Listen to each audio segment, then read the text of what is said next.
আমি ব্যবসায়ী সমিতিৰ সেক্ৰেটাৰি তৰুণ সাহা। যোৱাকালি মানে যোৱা শনিবাৰ আমাৰ দুজন দোকানদাৰৰ মাজত এটা কাজিয়া লাগিছিল। দুটা দোকানদাৰে অলপ কাজিয়া হোৱাৰ পিছত এইটো আমি কালি একচুৱেলি সমাধানৰ কাৰণে এটা মিউচুৱেল কৰি দিম বুলি ভাবি আমি আমাৰ বাথৌচালিৰ সেক্ৰেটাৰী মহোদয়ৰ ওচৰত আমি অৰ্ডাৰ লৈ পেলাই তাতে বহিছোঁ যে এটা মিউচুৱেল আমি কৰি দিম, দুয়ো পক্ষই যাতে কোনো কাজিয়া নহয়, এইটো এটা মিউচুৱেল কৰি দিম কোৱাৰ কাৰণে আমি মিটিঙৰ প্ৰচেছিং কৰিছিলোঁ।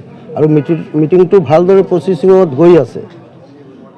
গৈ যোৱাৰ পিছতে মোটামুটি মিটিং শেষকৈ পাব আৰু দুটা তিনিটা পৰ্যায় আহিলে মিটিংটো এটা সমাধানৰ প্ৰচেছিং আহিছে।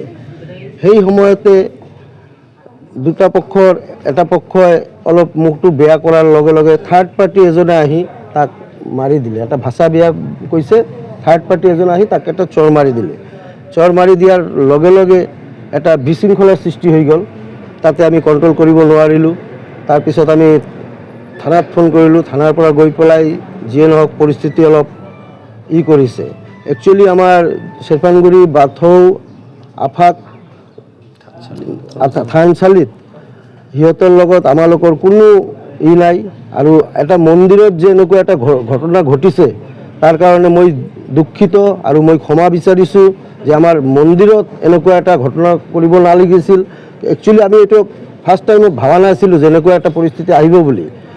যিয়ে নহওক তাৰ কাৰণে আমি দুখিত।